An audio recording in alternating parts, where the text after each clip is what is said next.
Hello, and welcome to the Career Change Diaries podcast with me, Alice Stapleton.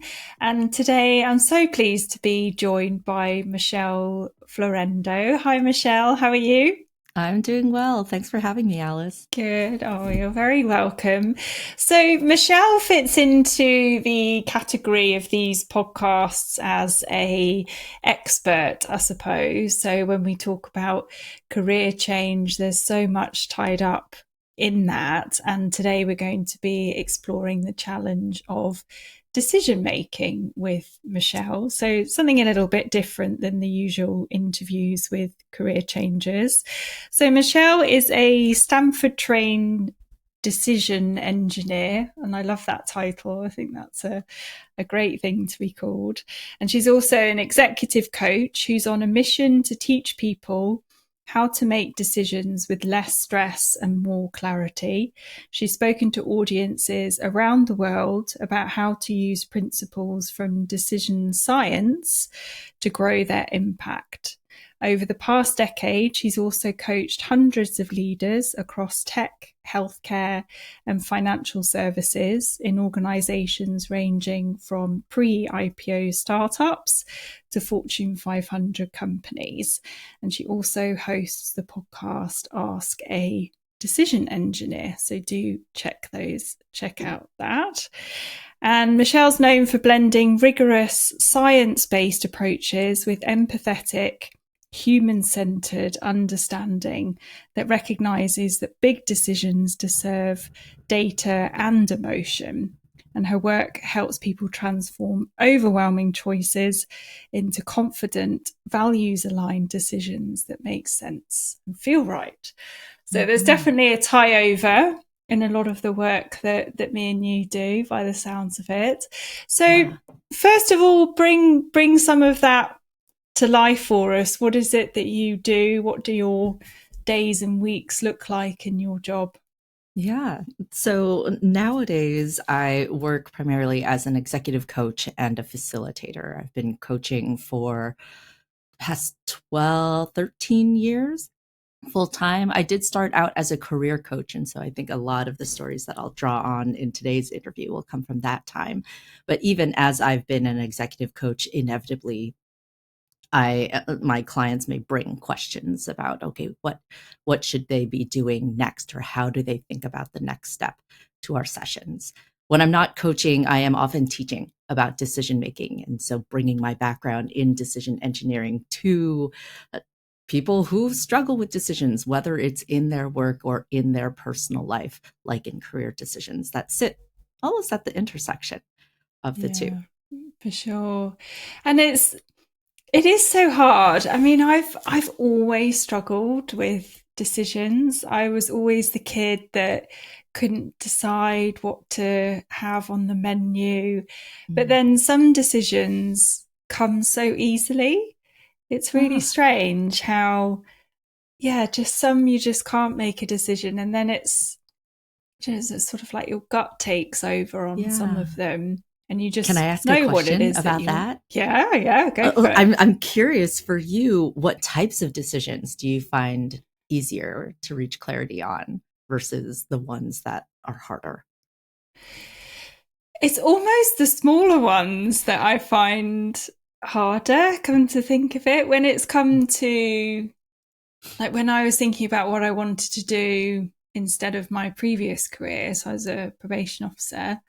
And then when I came across coaching, I just didn't really ask too many questions. I just sort of was like, yeah, that's what I want to do. Here's Mhm. how I'm going to do it. This is what my business is going to look like. I suppose there wasn't the overthinking. Okay. Yeah. Whereas in restaurants, or if I want to buy that jumper or not, there's, I don't know, there's so much more indecision. Oh, Yeah, it's quite strange. Maybe because there's just so many, well, I was going to say so many options, but well, I mean, there's always options. that is part of it. One of my mentors, Barry Schwartz, wrote a book called The Paradox of Choice, and it's all about Great how book.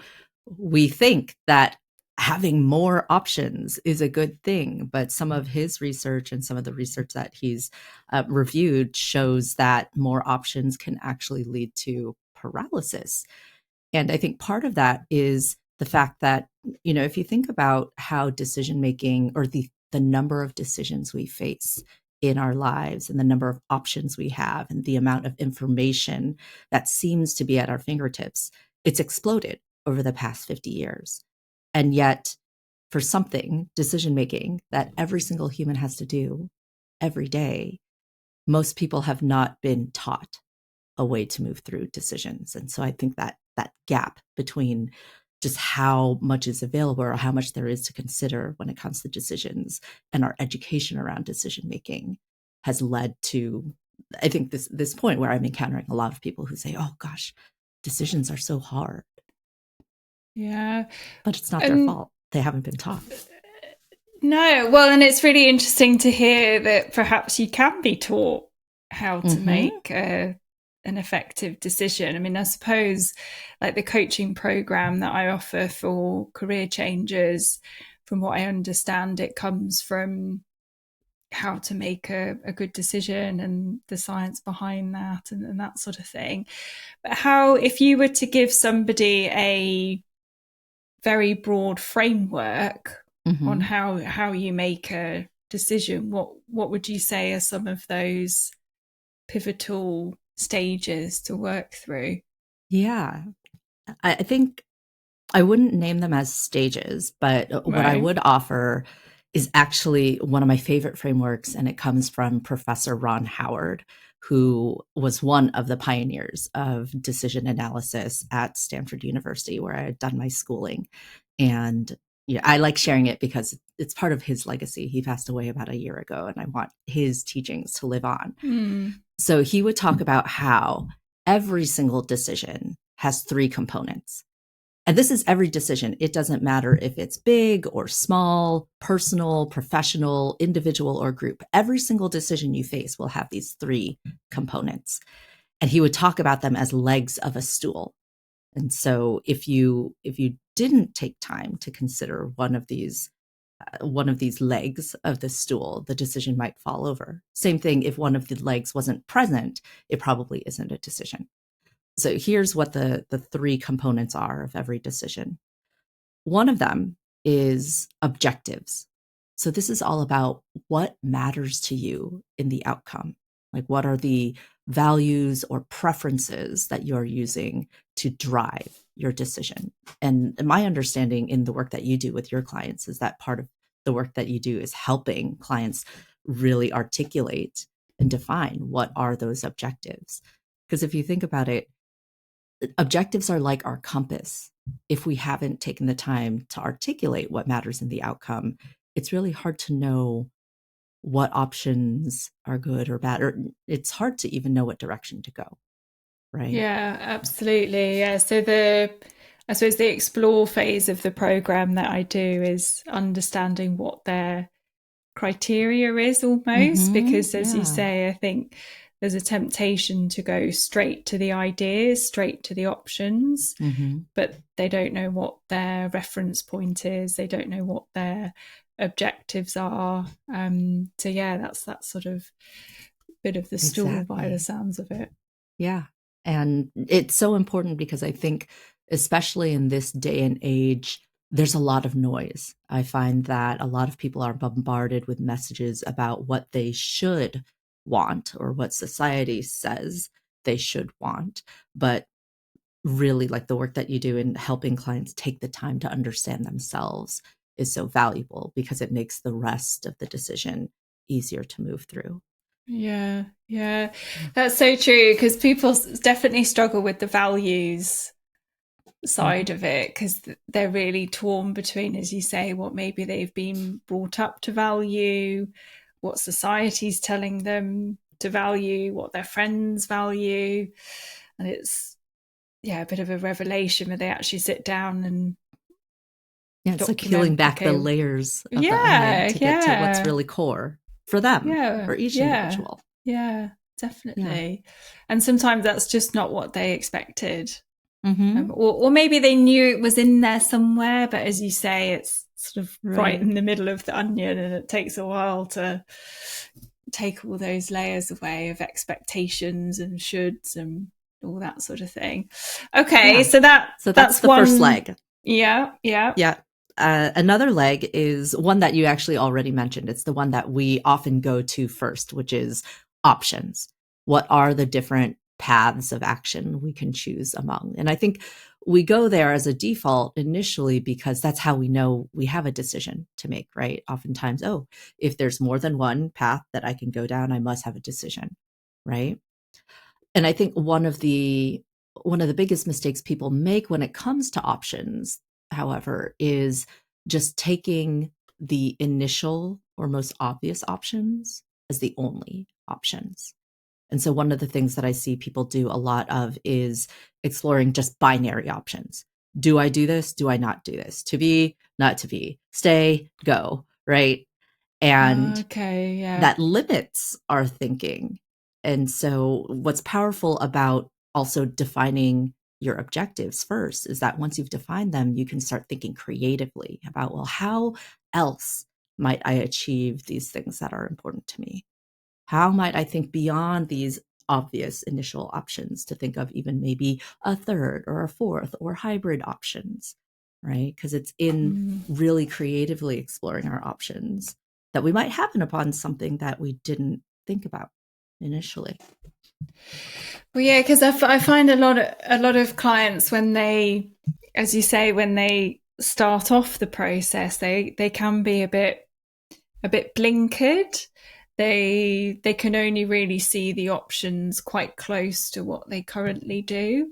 Mm-hmm. And in introductory sessions, I'm always conscious to explain that I'm going to be getting them to think, as you say, think creatively, think widely and openly.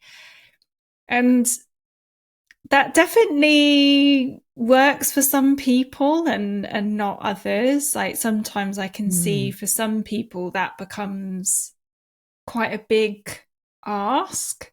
Mm-hmm. Maybe it ties into what you were saying earlier about maybe that feeling a bit overwhelming.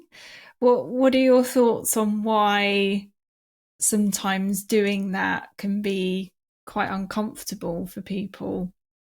I mean, I think it depends. Well, one of the things that I'll say is that when we're moving through options, it's important to keep two phases separate.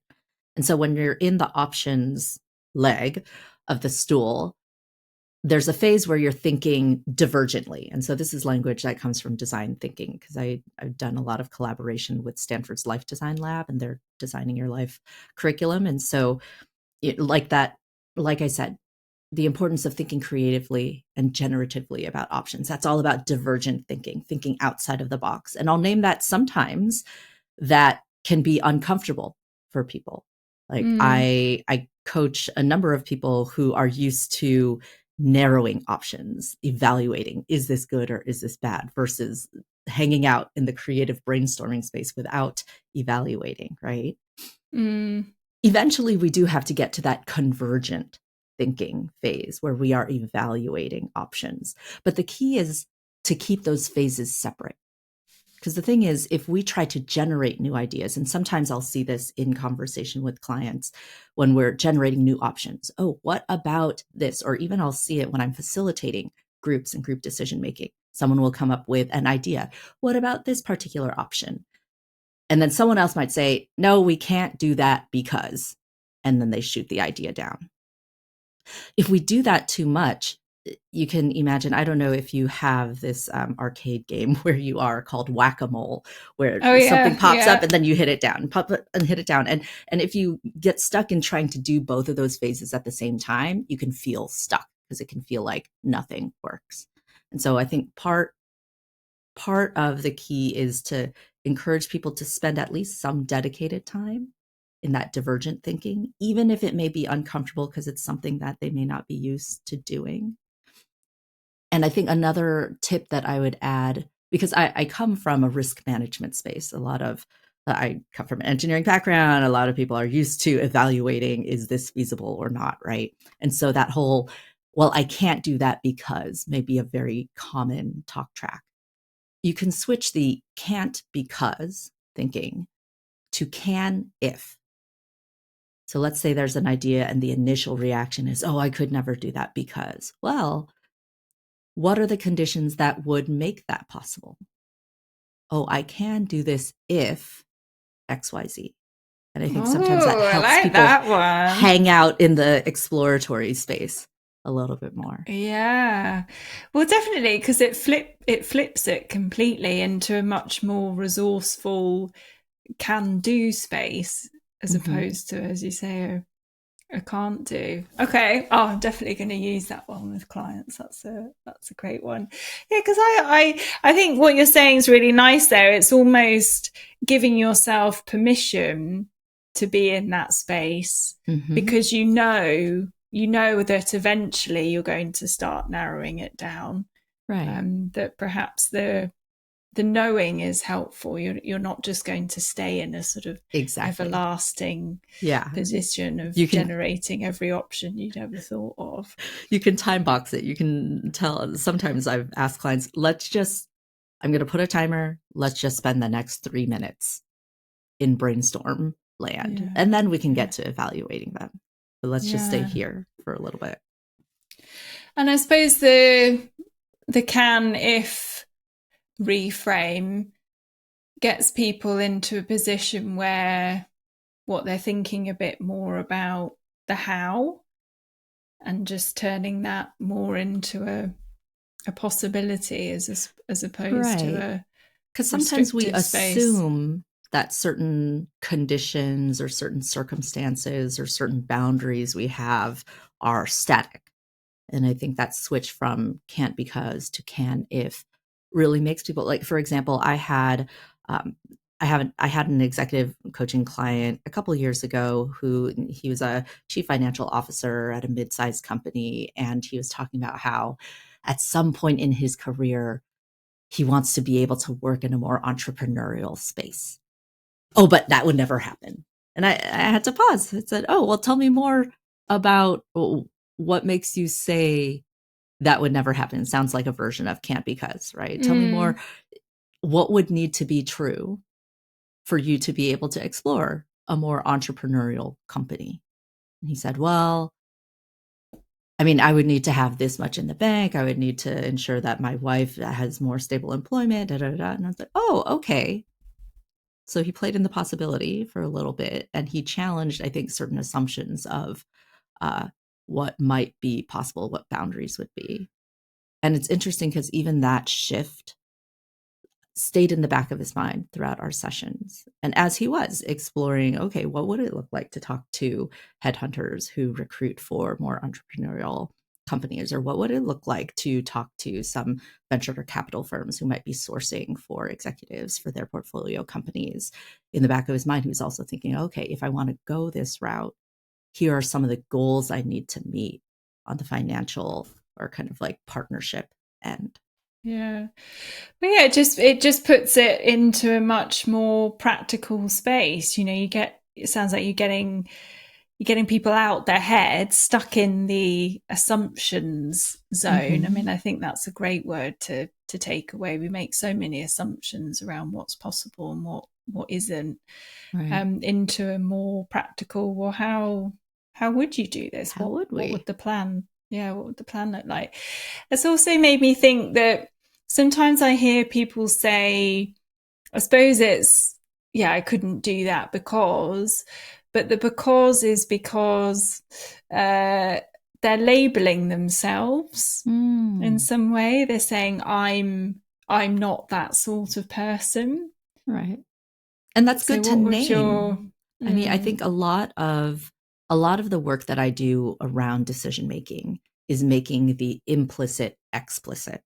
How is it that I can support people in naming these things that are happening in their decision process so that they can evaluate, oh, is this actually something that I want to be driving my decision making?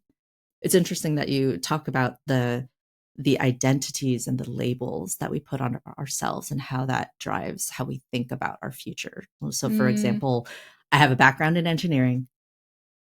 Writing has never been something that has come easy to me. And yet I am working on a book. And the thing is that my big hangup was one of those, I'm not a writer. Like I'm an engineer. Yeah. I'm not a writer. I don't like writing, until some of my friends called me on it and they said, well, we know that you're going down this path because a lot of people have asked you for a more portable resource for your teachings. And it seems like you're committed to that, but you need to address this identity piece. And I realized, oh, is me identifying as someone who is not a writer really more important than the possible impact I could have by going down this route? And at the end of the day, I realized, no, my attachment to this label is not more important than the impact I want to have. And so let me work through that. So that then becomes about almost your priorities and your values by the sounds of it. Right. If we were to go back to that first leg around objectives, I think part of what can be tricky around it is we often have a number of different objectives we're trying to achieve, right? And people always ask me, how do I navigate trade-offs? Which is a really great question, because I think that's sometimes what keeps people from being able to cross the finish line when it comes to decision making. And so that's why when talking about our objectives, it's important not only to name what's important. I think, like, when we talk about values, it may be those broader themes of, like, for me, family and being present for my family is an objective. Financial sustainability, also an objective. But I would never say that at any given point, one is absolutely and totally more important than the other, right? And so in order to navigate trade-offs, it's also useful to name and be able to describe, what does it look like when our objective is met? How do I know when I am meeting my objective of being present for my family? And for me, what that means is, like, in general, I am able to pick up or drop off my kids at least 3 times during the week. Usually, like, on a typical basis, I will see my kids at least 3 or 4 evenings in the week. I also make a commitment not to be away from my kids for more than 2 weeks in any given 4-week period. And so by being able to be very specific, it's almost like, oh, if I were to give this definition of what it looks like to meet the objective to someone else, they'd be able to tell just through observation. And when you do that, it can be easier to understand how to make trade-offs, because when you're really out of bounds or really far away from meeting one objective, and then another one is possibly more in range, like in the more tolerable range or acceptable range, you may choose to prioritize the thing that is, like, way far off so that you could bring it closer in. I see. It's that for me, that's bringing up the word compromise, because sometimes when we're talking through those trade-offs, we end up talking about where the wiggle room is. I suppose that we have values, we have priorities. So the main tension, I suppose, tends to be between money and meaning. And it's kind of working out what that trade-off might look like, if there needs to be some sort of compromise, I suppose. So it sounds like you're sort of saying it's working out how far you're willing to go away from what it is that you want, and trying to balance the two in some way, I suppose. Right. Or at least, like, in that particular decision, right? Because I think the other thing to keep in mind is that decisions happen in sequence, right? I think sometimes I'll encounter people who are wanting to optimize everything all at once, which can be really hard, and maybe may get them really stuck, especially given whatever options may be available.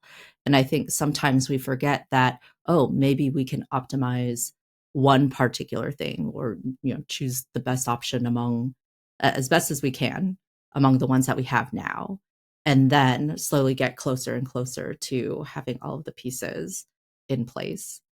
But then it's also interesting because over time our objectives might change. And that's the thing. Oh, I realized we haven't actually gotten to the third leg, and so maybe I'll name it and eventually we'll dive into it. But objectives, options, the last leg is information. Whenever any of those three things change, so whether if what is important to us changes, if the options available to us change, or if the information we have on the intersection of the two, how those options can get us our objectives, if any of those change, there is an opportunity to make a new decision. Yeah. And I think that's something that I tell people who are trying to optimize all the things all at once, because we live in a dynamic world. And if we try to optimize all things all at once, sometimes people then just don't make a decision. And that doesn't really get them any further than they were. So, okay, so give us a brief summary of what the information leg of the stool is. So I want to be specific about the kind of information I'm talking about, because I think we as humans are wired to dislike uncertainty. And I think we are wired to crave knowing all the things. So when I talk about information, I'm not talking about all information out there, because that's overwhelming. And it's also impossible to get all information out there. Really, what I'm talking about is specifically, and again, it requires that we have taken the time to define our objectives. What information do we have on how our options might deliver against those objectives?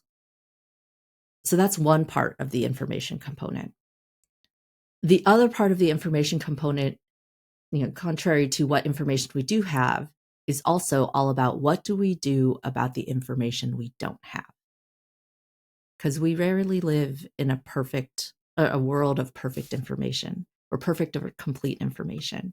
And for anyone out there who's listening, we haven't gotten to it yet, but one of the questions you asked me via email was, what are some of the things that get in the way of people making decisions? And I think one of the things that gets in the way for some people is them wanting to know everything before they make a decision. Yeah, and I'm here to say that good decision-making is not about clairvoyance. And it's not about being able to control the outcome either. So good decision-making is not about clairvoyance or omnipotence, right? Because we as humans would never be able to reach that threshold. It really is about, I mean, I don't know anyone who's clairvoyant, or if you do know someone, we should buy like a lottery ticket or something. Yeah, that would be useful, wouldn't it?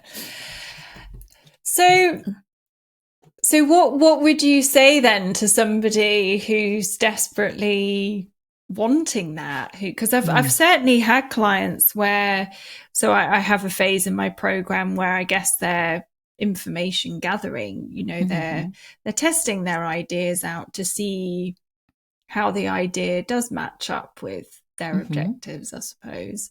Yeah. But they're taking it to a whole another level, and as you say, they've sort of got stuck there trying to find out all the information. So what would you say other than that's not going to happen? Yeah. Well, let's see. One of the things that I offer people is thinking about the distinction between what is actually knowable and unknowable. And so knowable things are things that you could, with enough research, maybe you could find out, right? It may be, what is the level of pay attached to certain roles, and even over time. Those are things that you can find out with some research, right? Or whether it's online research or talking to people. Knowable. I can possibly know that if I dedicate some resources to it. And then there's going to be things that are unknowable. And these are the things where no matter how much research you do, you just won't know until it happens. So for example, I live in California. There's lots of earthquakes here. There's lots of scientists who do a lot of research on trends in earthquakes. We actually had a pretty good shaker a couple of weeks ago. The thing is, no matter how much research they do, they will not be able to predict with certainty when, how big, or where the next big one will be. And so I think first distinguishing between what is actually knowable and what's unknowable is useful, because trying to research your way towards certainty in an unknowable is wasted time and effort. So I think that's one split. When it comes to the knowable information, I think the other thing to consider is what is the actual value of that information. And in my field, in decision engineering, when we talk about the value of information, it's not just, oh, I want it, or, oh, it'll make me feel better. Valuable information is information, if you were to get this information, it would actually change what you would choose. So it would have an impact. It would change how you would move forward. So when I talk about that, it's good to assess, like, how valuable is the information that I'm pursuing? Is it really going to make a difference? Or have I already kind of decided I'm leaning this way, and this is just because my craving for information or my itch for information needs to be scratched, right? Because on the flip side of value is cost. Like what time, energy, opportunity cost may be coming because they're chasing this information. And if they're getting stuck between, I suppose, the value and the opportunity cost, is the recommendation then to go back to the objectives, touch back in with, okay, well, what actually is your priority here? If they're getting stuck in the chasing of information, I think the key is actually to define what is a good decision. Because here's the thing. Most people, and this is usually a concept I start with, but we had gone in with what is the overarching framework for decisions that I wanted to share, and I wanted to share Ron Howard's 3 legs because I think it's so brilliant. But I think when people are getting stuck in the chasing of information or not wanting to make a decision, they also need to examine, how are they defining what a good decision is? Are they falling victim to this myth, right, that, oh, a good decision is if I can know all the things or control the outcome? Because when they come down to it, if that's what they're defining is a good decision or what they need in order to move forward, we need to redefine what's a good decision, because they're never going to get those things. I think another myth that people fall into is believing that the quality of their decision, so whether their decision is good or bad, is equal to the quality of the outcome. Meaning, oh, I need to know that the outcome will be good, and that's how I'll know I'll make a good decision. But then again, that leaves us being stuck, because we need to be able to know we're making a good decision at the point in time that we are making it. So we need to define what a good decision is according to terms that we can evaluate when we are making the decision. So we can't define, like, is this decision good by some future state? And so one of the exercises I give people is a decision quality statement. Like, can they finish the sentence, I can move forward with this decision in peace because, and then fill in the blank. Maybe it's because I had conversations with 5 people in the field, and that was like, I spent time gathering some information. Maybe it's because I spent time clarifying what my values were and really what I cared about versus what everyone else says that I should care about. Yeah. Well, I think what struck me there about what you've said is that it's a good decision for them right now. Mm-hmm. I think we can get so hung up on, oh, what if I regret it in 10 years' time? Mm-hmm.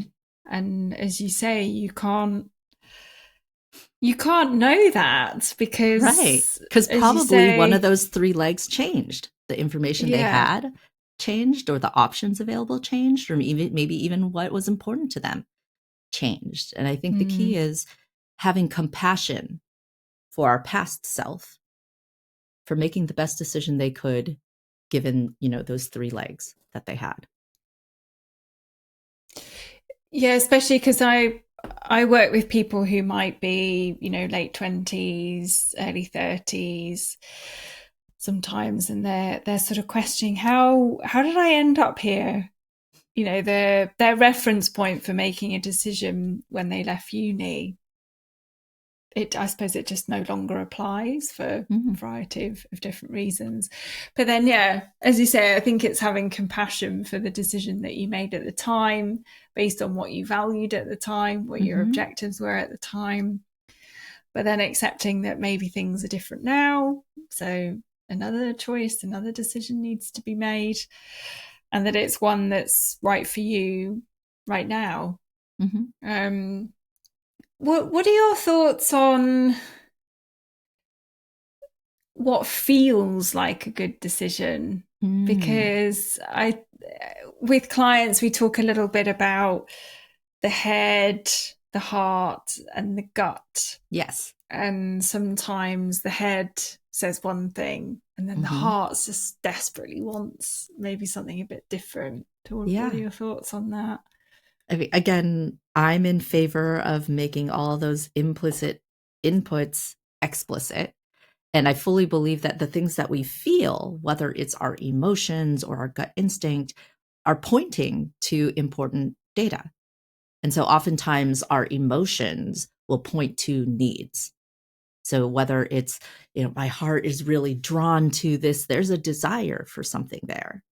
And that whatever it is that we're desiring should be named, at least initially in the objectives, right? Oftentimes I'll have people, because I think earlier you said where people tend to go first is the options, right? And usually people already have some feelings about the options they're facing. And so I'll dig into that. I'll say, okay, yeah, tell me more about what's attractive about option one. Tell me more about what's concerning or worrying you about option one. We'll go through the options. And from there, we can see the themes in what they care about. And then we can start sifting through like, oh, okay, is that something that you really want to drive your decision? Or is that, like what your parents think? Is that something that you want to put lower on the list of what's important? Kind of like me, is my identity as not a writer really that important? Or are these other things more important? Yeah. And so I think I am all about listening not only to what those cognitive thoughts are that we're having in a decision, but also what are we feeling, whether it's emotions or gut. And I have an exercise called the decision inventory exercise, which is all about that. Can you put and name as best as you can what are all of these things that you are thinking or feeling with respect to this decision? Because there's data in all of that. Yes, coming back to data, yeah, the science Or of decision insight, making, but again, I'm it's an engineer, so I love data. Yeah, That's it's how I talk internal about it. data, isn't it? Definitely. Right. So, I suppose, say you go through those three bits of the stool, three legs of the stool. What do you find gets in the way still of someone making a decision? So maybe they've got their objectives, they've looked at their options, they've gathered the right amount of information. Yeah. What do you find can still get in the way? Yeah. I see some patterns, and I'd love to hear what you think too, because you may have seen some other patterns in the work that you do. And so one pattern that I see is that holding on to, I need to make sure nothing bad is going to happen. So I'm going to call the fear of something bad. And the way this plays out is, again, they're still thinking that, oh, to make a good decision, I need to make sure that nothing bad happens. And also, I don't want to decide because if something bad happens, that means it's going to be my fault. And so there's some, in this pattern, I see some like, I don't want to be responsible for something bad happening. And I think the pathway out of that is, again, understanding that we can, the quality of our decision is separate and distinct from the quality of the outcome, because there are a lot of things that we don't control. So we do our best to make the decision we can with the information we have. So that's one, the fear of something bad happened. One that's kind of related that I see, and this is especially in my engineering clients, is the fear of something better. And so these are ones who, good old FOMO, right? What if I choose this and then there's something better? Yeah. And that's why specificity around what it looks like to meet your objectives is really important. Because I would say, well, did it meet your objectives? And if they say yes, well, then you have met the criteria for being satisfied. Well, right? that's what I really took away from that book, actually, the paradox of choice, because I think he talks about and I can't remember how he describes the other one, but the one maximizer, that was it. So moving away from the idea that there's a perfect choice, the best choice, the absolute best, and that you will know it's the best. We can't time travel or travel through different dimensions where you chose the other things. So oftentimes we can't actually know, and it just leaves us in this perpetual state of less than satisfied. Whereas if we embrace that satisficer mindset, like, okay, let me define what it takes to actually be satisfied. And if I get that, great, I can move on. And leave it there. Don't buy into, because I think we're surrounded by a society that is perpetuating this need to be a maximizer, for more, best, right? And like you said, so much of this work is extracting ourselves from the noise of what we are told we should want. We should want more. We should want the absolute best. Blah blah blah. But who is that serving? Is it only making us more stressed and then padding the pockets of people who are running these companies, trying to make us believe that we should never be satisfied? Right? Yeah. Well, that's how the economy works, right? Yeah. Well, and sometimes I find that's a hard concept to grasp. I don't know, because maybe it's so countercultural. At least in like consumer societies. Yeah, but I like what you said there, that actually if you can just come back and say, well, is this satisfying for me? Is it enough for me based on my objectives? And then stop there almost. Right. Stop overthinking it and stop buying into that sort of maximizing. Because that's the thing. If we cannot articulate what it takes to be satisfied, we will never be satisfied. And what kind of life is that? Yeah, well, it's that constant chasing, isn't it? It's that feeling of something's not right. Somewhere else or something else must be better than this. It's that sort of constant itch, which can drive you crazy sometimes, for sure.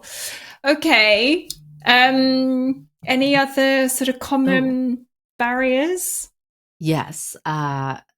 This is one that I've been seeing, particularly in my executive coach clients. I have ones who focus on problem solving execution, and I have others who focus on like more creative work. Sometimes in the creative folks, I'll see people who they don't want to make a decision because they just love playing in the realm of possibility, and making a decision feels like closing a door, and it's not exciting to them. It's not as exciting as thinking about all the different possibilities. And so they avoid the decision because they want to stay in that ideation possibility land rather than committing to something in real life. Yeah, that's interesting. I don't know if you've seen that at all. It's something I'm starting to see. I have. But I think what the barrier tends to be, which I suppose is kind of what you're saying, it's shifting from that space of possibility and creativity, which feels quite light and playful, to a place of having to implement actions that aren't that sexy. Right. Yeah. And Execution, not so fun yeah, for some people. yeah, not so fun. um well, and could be interesting to touch on this actually, because then they doubt the decision because the actions don't feel Feel good. right. They And don't that's why feel. the objectives and naming them, as opposed to just going on feeling, like feelings are fine if you can name what is the need they are pointing to. And so if there is an explicit need for feeling excitement that's happening because, oh, this doesn't feel right. Well, okay, yeah, tell me more. What is that feeling? Oh, it feels boring. Oh, okay. So it sounds like there might be a need here for excitement. How important is that need, that objective, compared to all of the other objectives that we talked about? Is that really number one over and above financial sustainability at a certain level? Right. And so that's where the conversations, I think, can be had. Again, making explicit what is happening and then folding it back into the process. Yeah, no, that's interesting. Well, and maybe even bringing a bit of excitement to the actions, I Right. suppose. Like I If that is I an actually objective. realized that in some of my work recently, I needed a bit more lightness and play. And so my to-do list looks like a bingo board right Oh, now. that's brilliant. Oh, you'll have to jump onto YouTube so you can see the clip of this. So describe that, Michelle. So like I said, I'm working on this book project, and it's for a while it had been a slog because it doesn't feed into the financial sustainability, at least in the near term. It's actually like sucking up a lot of time and energy. And I realized, oh yeah, I'm not going to do something. I needed it to feel a little bit more fun or light, and I needed it to not feel like a drag. And so I dumped some of the to-do list tasks that I had for the book into a bingo board. And in my family, every single big family gathering, we're always playing bingo. And so I thought, okay, all right, like I Okay. can have my free space. And okay, maybe if I send the intro chapter to readers, I can mark off this square. Or if I send, my book summaries to one reader, I can mark off this square. And then it just became a little bit more light and playful, Oh, as that's opposed to this amazing. to-do list that was full of obligation and right. And so Okay. again, those Well, feelings are important because they highlight these needs. And then again, once we name them as an objective, we can go back into the, okay, how might I? How might I inject a little bit more fun or playfulness into this yeah. process while also tending to these other objectives that are important? Yeah. Well, again, it's listening to yourself and translating that data as a need and then Mm-hmm. working out how to build that in as much as possible by the sounds of it. Yeah. And I think what you've brought up for me there is sometimes in decision making, there's this, the short term self who wants the sort of instant gratification versus the longer term self and maybe what Mm-hmm. their needs and objectives are. So Mm-hmm. it's sort of being aware that often they're in conflict with each other and Yeah. trying to marry the two. Like we have such a need for instant gratification of, excitement and all the fun stuff, but it doesn't And I will always also, serve the I mean, I longer will term self. Well, yes, I think that is hardwired, the instant gratification piece. And I'm pulling this from a conversation I had with Barry Schwartz because he was talking about how current technology hasn't really done us any favors in helping No. us build that living intention or helping us build the muscle of um, being able to not to think about the long term. If you think about it, So I'm on the older end. I'm like what's called an Xennial, I think. Not quite a millennial, but not quite Gen X. So I lived my life both in growing up without digital technology and also with. And it's interesting to see how so many things around us feed into this instant gratification type of thing, and makes us believe that that is the only thing that we should be serving. And so like all these things that, oh, okay, if you want to ask a question, you could get an instant answer. You don't need to go to a library and go through a card catalog and like whip out a book to get an answer, right? Or if you want to buy something, you can possibly have it within 2 days, one day, like all these Half a things, right? day Half a even. day. Yeah. And so, I mean, I definitely push on some of these concepts of, what is it that we need, or what is it that society has shaped us to want and need. Because I think that, within decision science, there's actually two sides. There's a psychology side that is all about how is it that our brain does make decisions. And I think that side has completely been exploited to influence our decisions. Like I live in the middle of Silicon Valley, and it's that side, the descriptive side of decision science, that has been exploited to make us addicted to certain apps and like want us to scroll, and also, like is used a lot in marketing to make us want to buy certain things, or, and I'm all about this other side of decision science that is all about empowering decision makers.